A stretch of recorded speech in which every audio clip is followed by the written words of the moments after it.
Hello, everyone. If you like what I'm doing here, please consider subscribing, liking, and commenting.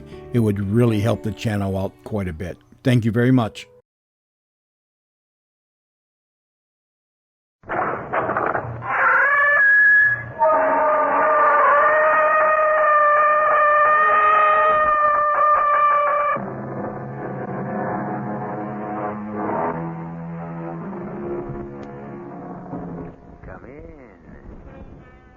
Welcome. I'm E.G. Marshall, Chamberlain to this curious court of the mysterious and the macabre. There's a certain species of alleged human beings that delights in the practice of the practical joke. In ancient days, this was a rather hazardous pastime. It was said the immortal gods frowned on jokers because they considered the practical joke something that only they themselves had the right to play. In a way, they may have been correct, since it can be argued that the gift of life itself was the greatest practical joke the gods ever played on mankind.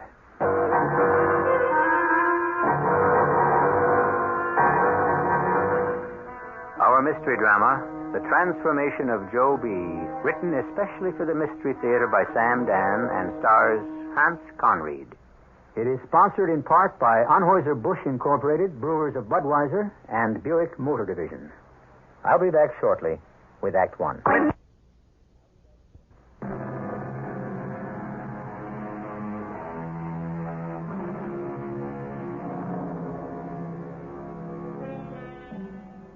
Let me have men about me that are fat, and such as sleep nights. Yon Cassius hath a lean and hungry look. Such men are dangerous. So, the fat men have become the good guys, and the skinny ones are the bad guys, just because William Shakespeare said so. But with all due respect to the immortal bard, where are the facts? Where is the body of evidence to prove that the fats are less treacherous than the leans? We are about to regale you with the tale of a jolly fat man named Joseph B. Jefferson.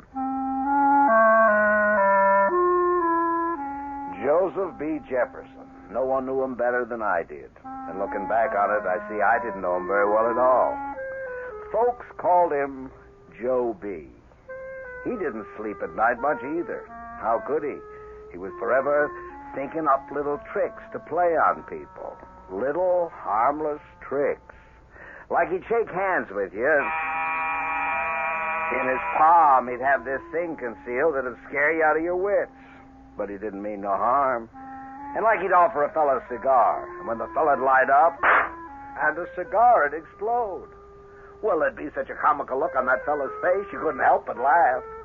And although Joebee was big, 6'3", weighed 300, he could move real quick and quiet. Why, he could just slither up unseen to a person. In less than a minute, that person be hopping up and down like a Zuni Indian doing a rain dance. Joebee'd slipped him a hot foot, you see. But Joebee reserved his funniest jokes for Will Tatum. Will's a quiet sort. He's educated, been to college and all, but he really ain't smart. Don't have much ambition. Satisfied to be a bookkeeper down to the mill. Still in all, Will did marry Martha Drake. The fact is, Martha did choose him over Joebee. It seems like Joebee never could get over it. He's always visiting Will and Martha as if he just couldn't believe that they're married. Well, one Sunday morning. Oh, hello, Joebee. Well, how are things, Will? Oh, fine. Come on in. Yeah. Martha around? No, she's out shopping. On a Sunday? Well, you know Martha. She likes to look around for antiques. Yeah, that's a foolishness. Hey, there's something new on that sideboard there. What's that in that bowl? Goldfish? Oh, no, that's a little turtle. Is that a fact? A turtle? Now, why'd anybody want a turtle? Just for a pet. Well, you want to have a pet? Why not get a dog? Well, you don't have to walk a turtle. Is this here turtle have a name? Oh, yes. That's Tartarucus. Tartar what? Tartarucus. Means turtle in Greek. Oh, I see. Huh. Sure old Tartar is okay, huh? Well, he seems happy enough. For a turtle. Well, he don't look too well to me, Will. He He doesn't? No, he appears a bit peaked. I'd say he's ailing. What do you feed him? Little bits of chopped meat, bugs, whatever. Well, he's just not thriving. You got yourself a sick turtle on your hands, Will.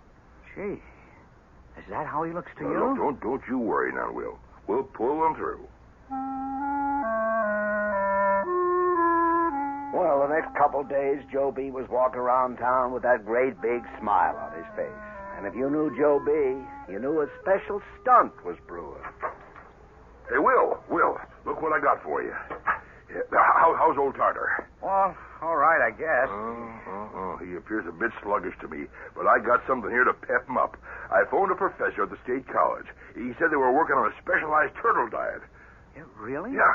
A diet that'll make a turtle grow strong, healthy, and bigger. And he sent me some in this here package. A special diet? Yeah, so why not try it out on old Tartar? Oh, I'm not sure he needs it. No, Will, this comes direct from state college. Could it be bad? Well, no. Well, then give it a try. What do you got to lose? I'll see you around, Will. Give my best to Martha now. Yeah, I'll do that, Joebee. So long, Will. I wonder what the ingredients of this diet could be. Probably highly concentrated protein. Will, now wait. Oh, Martha. I didn't know you were home. Now, you hold it. Don't you feed any of that stuff to Tartarucas. But Joebee said I that... know what Joebee said. I heard every word. But if you were home all this time, why didn't you come in here and say hello to him? Because I cannot stand the sight of Mr. Joseph B. Jefferson. Now, don't feed that junk to the turtle. Why? It's a trick. Oh, what kind of trick? If Joseph B. Jefferson's involved, there has to be a trick. But what kind of a trick could anyone possibly play on a turtle? Well, it just goes to show how no one should ever underestimate Joebee. Well, it wasn't more than about 2 weeks later. Martha, Yes, dear. you look, come here. Hmm? Is it my imagination, or is Tartarucas actually growing? Well, I'm sure of it. That turtle is actually getting bigger. he does seem larger. Sure, he couldn't have been more than 2 inches in diameter when we bought him, and now look at him, he's at least 3. Uh-huh. It's that diet. The diet Joebee got for me from the state college. Look what it's been doing for Tartarucas. Well, I'm afraid. He's growing bigger every day. Oh, what in the world could possibly be wrong? Well, I tell you, that turtle seemed to grow about an inch every week. And poor Will started telling everybody about the sensational diet Joebee'd got for him. How it was performing miracles for his turtle. But folks here all wised up. The minute Joebee's name was even mentioned, they knew there was a trick in it. And everybody caught on what it was, even Martha. One morning, she come in to see me. Lester, you tell Mr. Jefferson to cut it out. Cut what out, Martha? Now, don't you look so innocent. You know what he's doing. He's got a bunch of turtles of different sizes, and he's switching them on poor Will. Well, that ain't against the law, Martha. I'll tell you what is against the law, Lester. And as deputy sheriff, you want to be aware of it. Now, Martha. Sneaking into our house while Will's at the plant and I'm teaching school, now that's trespassing. Now, Martha, you can't prove. Why is everybody in this town so terrified of Joseph B. Jefferson? You want to swear out a warrant for his arrest? You got to have evidence. Now, look, Martha, why don't you tell Will what Joebee's up to, and then it'll be all over. I can't do that, Lester. Well, why can't you? Because I'm Will's wife. I should think that was just because you're Will's wife. Look, everybody in town's laughing at him, Lester, and if I tell him, it means I'm in on the joke, too, that I was smart enough to see something he couldn't. No, as far as Will's concerned, I can't know anything about all this, Lester. Well, I don't know what I can do, Martha. Well, you tell Joebee this, for me. Tell him the very next time he sneaks into the house to switch those turtles, I might just be waiting there with a 12-gauge. Now, Martha, there's no need to I might just be a scared and nervous lady alone in the house, frightened by what I think is a prowler. I could be so frightened out of my wits, I might just shoot first. Now, Martha, you're only looking for trouble. Now, just think, if I kill him by mistake, the joke, finally, would be on him, wouldn't it? Well, I told Joebee what she'd said. But I seen right off it was a mistake, because now a new element had been added. Danger. And now there was a light in his eye. His face become flushed. And now I became scared. You call it off? Why, Lester, I just begun. Now, look, Joebee, how much larger can a turtle get? Well, you ain't going to get any larger. You see, this particular stunt is a double reverse. Yes, sir. The first double reverse of my career. That old turtle is going to get smaller. Smaller? How can he get smaller? The exact way he got bigger, with a little help from his friends. Evening, Will. Oh, come on in, Joebee. Oh, Martha around? Oh, no, she's out shopping. For antiques, huh? No, groceries. Will, I'm afraid I don't have good news. Matter of fact, it could be pretty bad news for old Tartar. Why, what's wrong? Well, you know that professor over the college? He called me on the phone. He said not to feed any more of that stuff to old Tartar. Joebee, I don't understand. Tartarucus seems to be thriving. Well, he is, and he ain't. You see, the professor said they just made an amazing discovery about that diet. It seems that after a while, the turtle, instead of growing bigger, starts getting smaller. Smaller? Yeah. He starts growing smaller and smaller until one day, well, there just ain't nothing left of him at all. He just disappears. And that's exactly what began to happen. It appeared to poor Will Tatum that his turtle was growing smaller and smaller in front of his eyes. Everybody in town thought it was the most comical thing. But what everybody didn't know was the game Martha was playing with Joebee. She was waiting for him with that double-barreled shotgun. But she couldn't be in the house 24 hours a day, and so far, Joebee was lucky. But I didn't want to have a murder on my hands. And since I couldn't talk sense to Martha or to Joebee, I figured my only hope was Will himself. Oh, come on in, Lester. Oh, thank you, Will. How's old Tartar? Well, he's getting smaller and smaller. Will, what kind of game are you playing?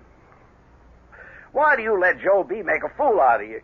You know what he's been doing with them turtles. Well, you do, don't you? Yeah. So why do you let him get away with it? Look, Lester, I have to. I have to let him get away with it. You realize everybody in town thinks that you're a sap? Well, Lester, they'd think so anyhow. That's no answer. Well, maybe there isn't any answer. There's gotta be. Why do you allow Joebee Jefferson to make you the town fool? That's what he's doing, you know. Yes, I know. And why do you stand for it? Would you rather I killed him? Now then, it seems that more than one member of a certain family might want to kill Mr. Joseph B. Jefferson. Martha, we can understand. But mild-mannered, easygoing Will? Why does he feel he has to take abuse? Well, now, think of people you know who seem to keep asking for punishment. I'll be back shortly with Act Two.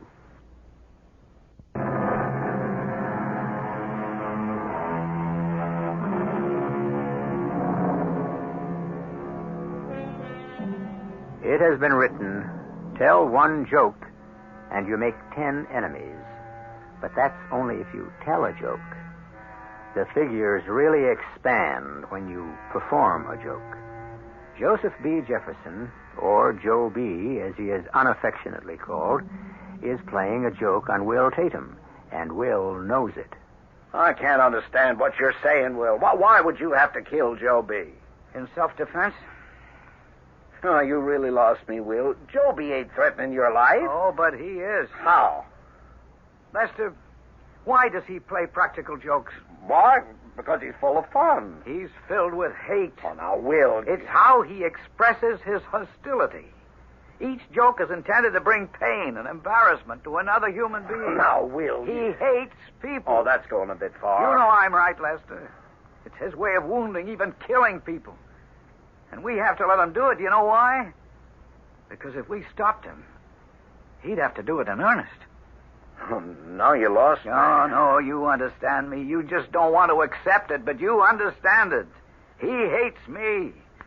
First of all, because I married Martha. Oh, now, he never did have much of a chance with Martha. But he thinks he did. Second, I'm different. I read books. I have crazy ideas. Will, aren't you making too much of this? He has to have this outlet for his hatred, you see? Now, suppose I'd nipped this whole turtle thing in the bud. Suppose I called the turn every time he pulled one of his jokes. I would eventually force him, provoke him, into physical violence.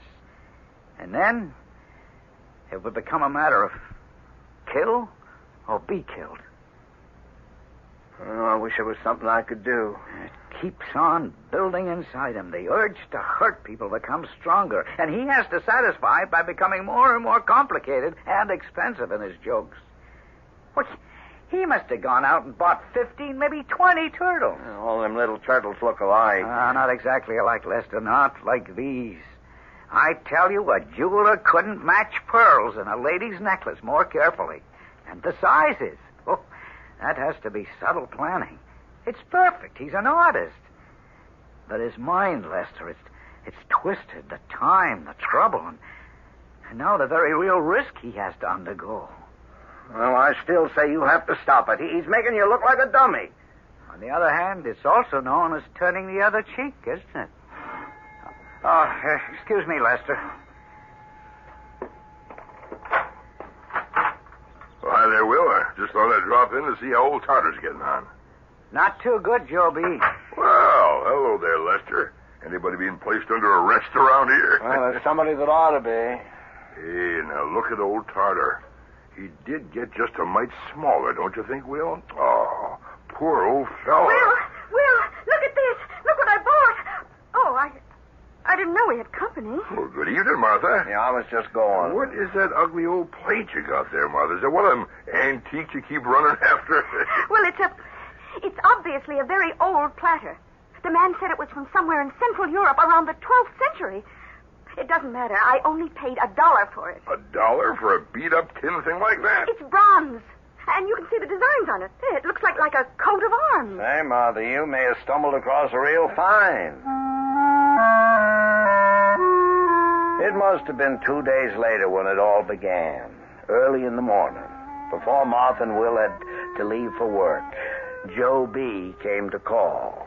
Martha, Will, I want you to listen to me and not interrupt till I've said my piece. I had a dream last night. Would you like a cup of coffee, Joebee? I seen an angel dressed in white and holding a sword.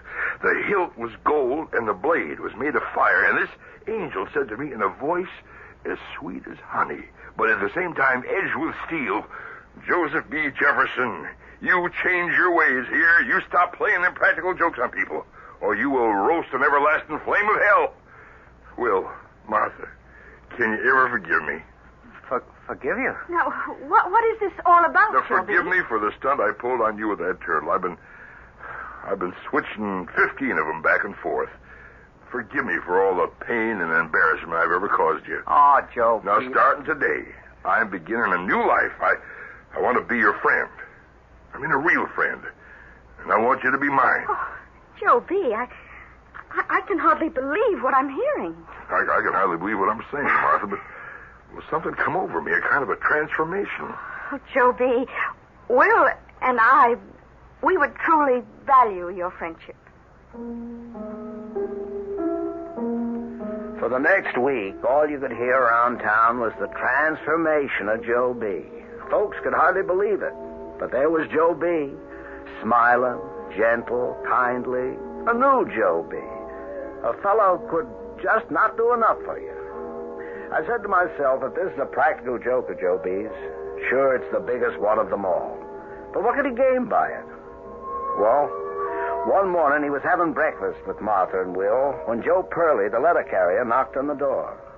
Morning, Miss Tatum. Oh, what can I do for you, Mr. I got a Purley? letter here. I think maybe it's too important to leave in the box. Never did handle such a letter in all my entire life. That's a handsome envelope, ain't it? It's made out of parchment, and your name and address is engraved. You see, there's this, well, it looks like some royal coat of arms right here. Oh, thank you, Mr. Purley. If it turns out there's anything in this envelope that concerns you, I'll send for you immediately. Good morning. Morning. Will. Yes, Will, Martha? what do you make of this? Hey, that's something. Well, open it. Well, it's almost a pity to tear this envelope. What could it be? Oh, what does it say? Let me see. Here, dear Mrs. Tatum, an heirloom of purely sentimental value which has been in our family for some generations, disappeared some time ago. I have traced it to the United States and, by a fortunate stroke, to you. I am interested in buying it, and I offer you $500.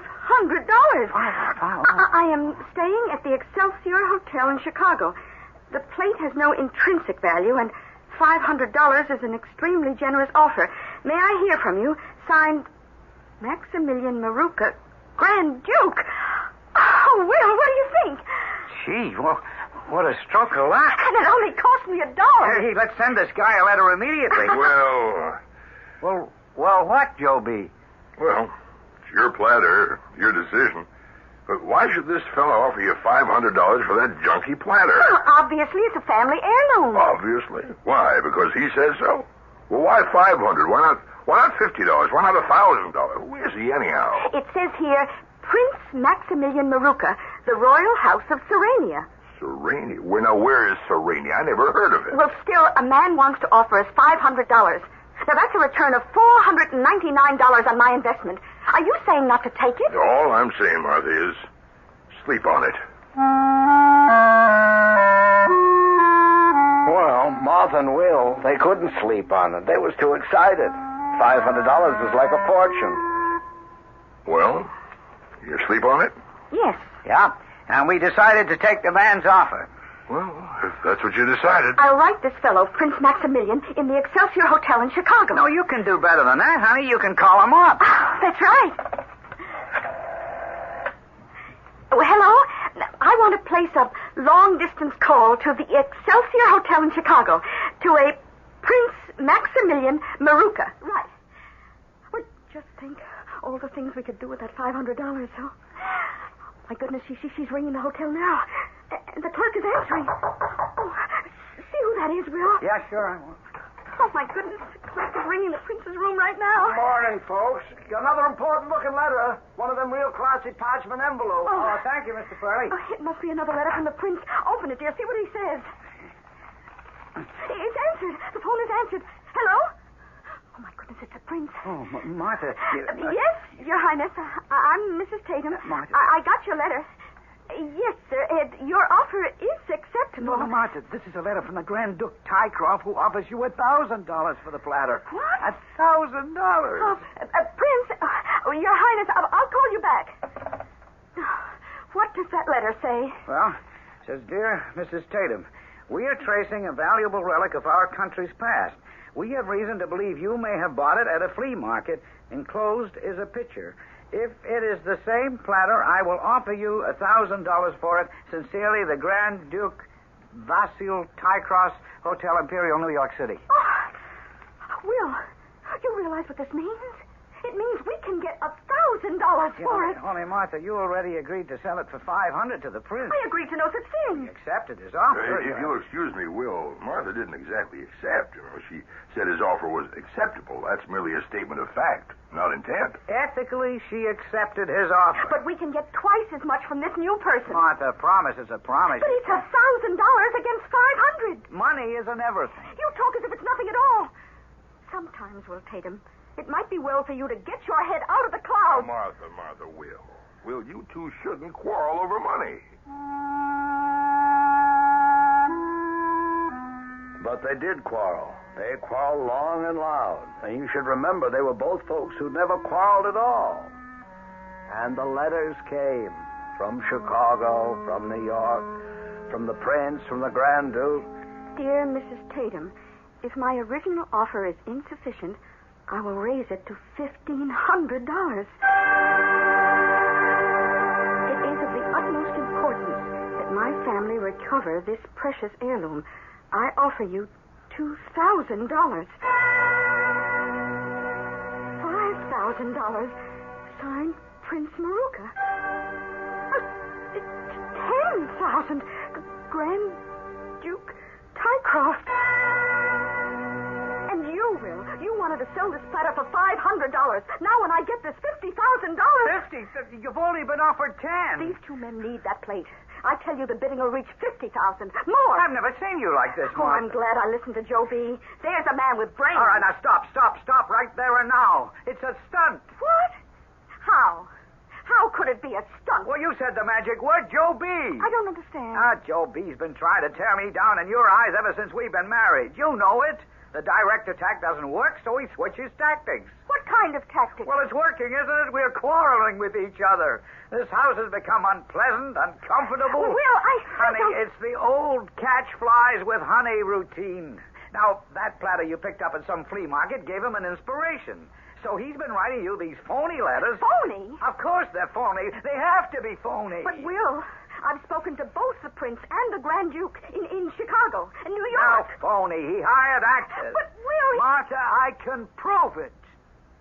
Beyond the shadow of a doubt.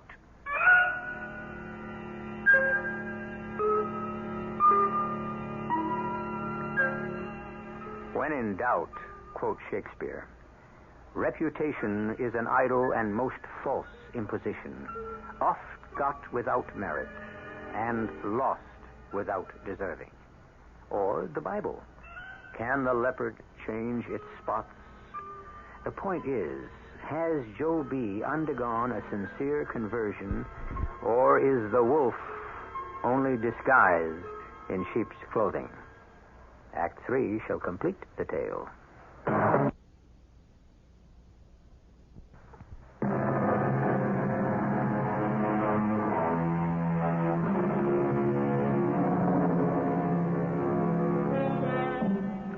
Everyone dreams of finding a Rembrandt in some old dusty attic, or stumbling on that rare forgotten first edition, or that priceless coin or stamp. And Martha Tatum dreamed that dream, too. Now it would seem her dream has come true. But there is a small cloud, no larger than a man's hand, looming on the horizon. And that cloud's name is Joebee. How can you prove all this is just another one of Joebee's stunts? I'll prove it. Look, would he hire a man to live at the Excelsior Hotel in Chicago and another to stay at the Imperial in New York? Well, they've been there 2 weeks, and those places cost a fortune. Oh, Martha, money is no object to Joebee. He's willing to spend it. But to invest so much money, effort, time, he'd have to be crazy. He is crazy. Dangerously crazy. But where's your proof? It's in the public library. The public library? Yeah, come on along. Now, this is the Almanac de Gotha. It's got a listing of all the royal and noble families of Europe. Now, Joebee wouldn't know about a thing like this, you see. So let's turn to Serenia and just see if... We'll look. Right here, at the bottom of the page. The House of Maruka, first Prince Maximilian. There is a Prince Maruka, a real prince. Now, turn to the keys. Yeah, but Martha, how... Here, the House of Tycroft, hereditary Grand Dukes, perpetually at war with the House of Maruka. Gee, Martha, That's why they're bidding against each other for the platter. It must have some sort of political significance. Okay, all right. He's smarter than I gave him credit for. Will. He knew I'd check up on him. Oh, Will, you're becoming neurotic on the subject. Now, wait a minute. The Almanac de Gotha. You usually don't find that in small-town libraries. What's it doing here? You were the one who said that... I can prove something. Just let me talk to Letty, the librarian. Letty? Good morning, Will. Letty, the Almanac de Gotha, how does it happen that you've got it? It came as a gift. Oh, gift, huh? Oh, we get lots of books as gifts. And when did it come? A few weeks ago. Who sent it? It was anonymous. Yeah. Yeah, that figures. You see, Martha, it all falls into place. He got the Almanac de Gotha and found the family names he wanted. And then he sent the almanac here to the library in case I became suspicious. Will, are you sure you're all right? And now the story's all over town. You're being unreasonable. The bidding will go up to 100,000, and then the whole thing will collapse and be exposed for the practical joke that it is. The biggest practical joke Joebee ever pulled. Oh, Will, leave Joebee out of this. He's reformed. He has nothing to do with it. No. Well, you always wanted to believe good of everyone. Everyone except Joebee. I can prove he's at the bottom of it. You haven't been able to prove anything yet. Well, night, the whole town was talking, gossiping and speculating. And people just couldn't get over Martha Tatum's good luck. But things were going from bad to worse between Will and Martha. Hello? Who? Yeah, she is. Martha. Thank you. Hello? Oh, yes, Paul. Surely. Now, I wanted the sofa in blue. And how about lime for the drapes? Lime, yes. Well, we can talk about it tomorrow. Bye now. What can we talk about tomorrow, Martha? And who is Paul? Oh, he's a new interior decorator in town, and he's designing our new home. What new home? The one we're going to buy. With what? With the money we're getting from the plate. But, Martha, we're not getting any money. The whole thing's a fraud. The bidding is already up to $30,000, so it shows what you know. Martha, what's happened to you? You've lost your head. You're not going to get any money. Joebee. This is to be his greatest stunt. Will, if you speak one more word against Joebee, I'll never talk to you again in my life. Well, Will, what are you doing here? What am I doing here? What are you, a deputy sheriff, doing in a saloon? Well, I came here to get a drink. You came here to get drunk. Two different things. Well, happy days. You won't find happy days in the bottom of that glass. Will, what's it all about? Martha, you see, Lester, Joebee's going to make her and me the laughing stock of this town.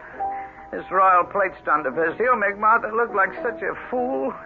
And when it suits him, he'll tell everybody how he worked. Oh, I can't believe Remember what I told you? He was progressing from a hot foot and exploding cigars. The stunts would get grander and more elaborate, more expensive. Yeah, but you have to have proof, Will. I have the best proof in the world. The feeling in my bones. Okay, maybe you're right. What are you going to do? I don't know. Yes, I do know. This is a showdown that has to come. I tried to keep peace. I went out of my way. But this thing between Joebee and me, it's got to be settled. Finally. No, Will, don't be hasty. Well, you're the one who said it originally, Lester. You remember when he pulled the turtle trick? You said I'd have to stop him, and I said no. Well, I see now that was just appeasement on my part. But what do you plan to do? Oh, I can't discuss that with the deputy sheriff.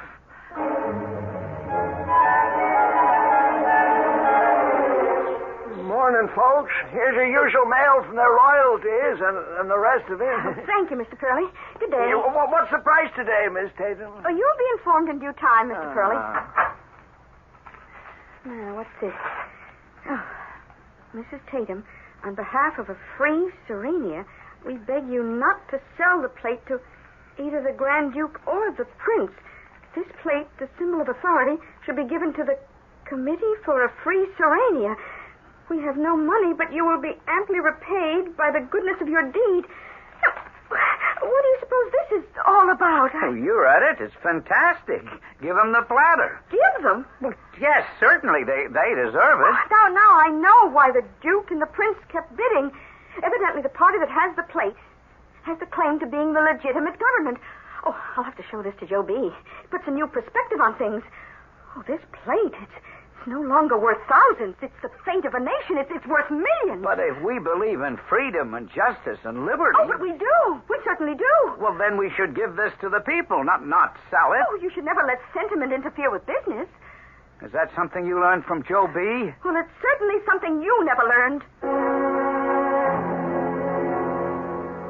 What do you think, Joebee? Well, Martha, it's got to be a crank. This thing has been in the papers. Obviously, somebody's trying to cash in on it. Look, forget it. Here's what we're going to do, Martha. We'll invite the Grand Duke and the Prince to come here, say, on Saturday, and they can bid. Winner gets the plate. Oh, I better answer it, Joebee. Hi, folks. Just one letter today. What's the bid now? Oh, you won't miss a thing, I promise you, Mr. Pearlie. Good day. Good day. This envelope, it looks the same as the one I got the other day. It is the same. Listen, dear Mrs. Tatum, the plate belongs to the people. We will use any means to recover it. If you refuse to let us have it, the committee for a free Serenia. Well, that settles it. Settles what? This can be dangerous. Oh, Will, I tell you, it's a crime. I won't have that plate in my house. Now, just a minute. It's as much my house as Now, yours. wait. I will take custody of the plate for you, Martha. I'm handling the negotiations anyhow. Oh, well, it'll probably be safer with you. Now, we'll set the time and place for the Prince and Grand Duke to arrive. Tell them to bring plenty of money. Well, you mean you're going to disregard this letter? How can you? Well, I better be getting along. Got plenty of details to tend to. Let me have the plate. Huh? But wait a minute. We'll talk later. Goodbye, folks. And Will, don't be so nervous. Martha, get out of it. Out of what? Give the plate to the committee, whoever they are. And give up $1 million? Martha, there isn't any $1 million. Come Saturday, you'll be waiting for the phony Prince and the Grand Duke, and nobody will show up. And then Joebee will start laughing out loud in public and start telling how he did it. Well, let me show you how wrong you are. You say the Grand Duke is phony. The Prince is phony. The plate is phony. Yes. Then if it's all phony, why isn't the Committee for Freedom or whatever phony too? You see? You can't answer that. Well, from here on, a lot of things can't be answered. Because that night, I was sitting in my office. I got a call from Letitia Haas, a librarian who lives down the street from Joebee. Lester, you better come quick. I think I've seen someone prowling around the outside of Joebee's house. And I'm not sure, but I think he might have had a gun. But just as I arrived at Joebee's house, I jumped out of the car. I ran into the house. Yeah, there was the heavy smell of cordite. A gun had gone off in here. And in the living room, lying dead on the floor, was Joebee. Yeah, all 300 pounds of Joebee. Dead.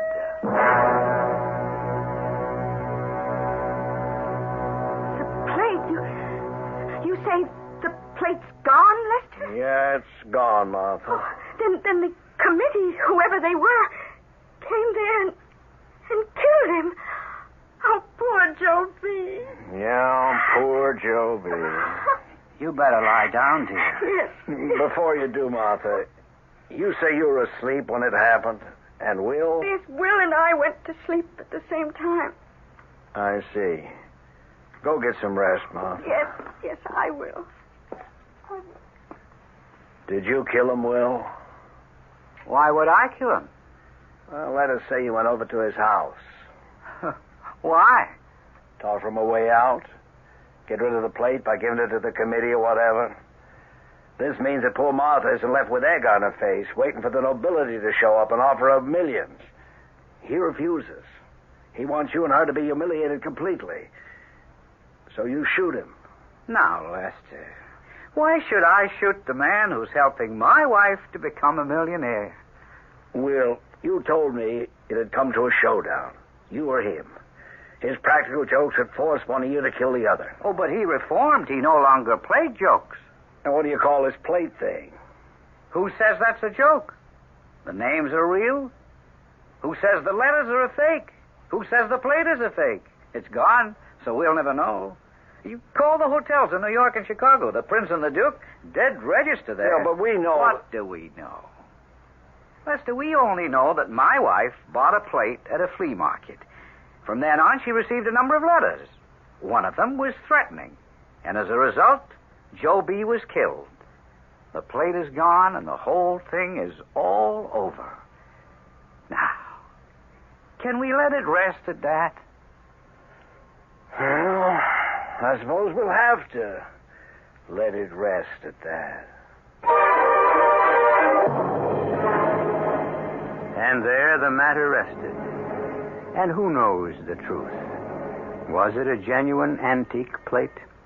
Did the royal houses and the revolutionaries try to recover it? Did Will write the last letters himself? If he did, he'd be a fool to tell. And basically, why should we even press him? Well, we'll have something interesting to tell you in just a few moments. Do you have...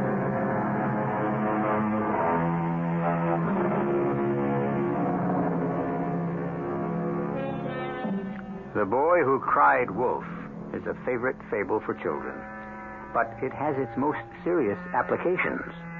After all, adults who cry wolf, by virtue of their very age, have been crying it longer than children. So, here you had Joebee, Joseph B. Jefferson, a practical joker all his life. Had he reformed in the end, or was this his last and greatest stunt? Our cast included Hans Conried, Ian Martin, Bryna Raeburn, and Joe Silver. The entire production was under the direction of Hyman Brown. Radio Mystery Theater was sponsored in part by Buick Motor Division and Anheuser-Busch Incorporated, brewers of Budweiser. This is E.G. Marshall inviting you to return to our Mystery Theater for another adventure in the macabre. Until next time, pleasant dreams.